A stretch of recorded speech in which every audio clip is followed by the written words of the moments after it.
Small intestine and large intestine, they fit together like this, and they slide in like that. The duodenum ends right there, and we already did the duodenum, and that duodenum enters the next part of the small intestine right there, and that's called the jejunum. So the number for the jejunum is 433, right there. And I don't know exactly where the jejunum ends and the ileum starts, but I do know that the end of the small intestine is the ileum. So towards this end, and that number right there, 434, is the ileum. And then that ileum enters the first part of the large intestine right there called the cecum. It's been cut open so you can see inside it. So this is the cecum. Number 437 is the cecum. And then we have an ileocecal valve. Ileum, ileo, cecum, cecal, ileocecal valve. That's 438. Controls what enters the cecum.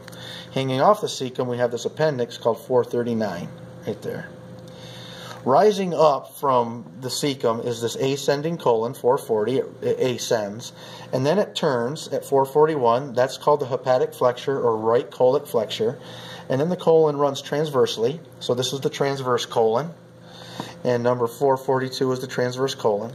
Then it flexes again at 443, and that's called the splenic flexure or left colic flexure, and then it descends, and 444 is the descending colon.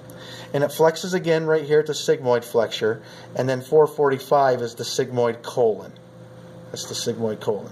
The sigmoid colon on the back, you can see that it's S-shaped, and that's what sigmoid means. And then after you're the sigmoid colon, you become the rectum, 447, and then the anus with no number. So 447 is the rectum. All right. Okay, a couple other things. I got these white bands called tinea coli, and they're muscles, so they pull on the colon and they pucker it. And these bulges right here are called haustra. One bulge, like right there, is called a haustrum. For example, 442 is showing you the transverse colon, but 442 is actually on one haustrum as well. So tinea coli and haustrum.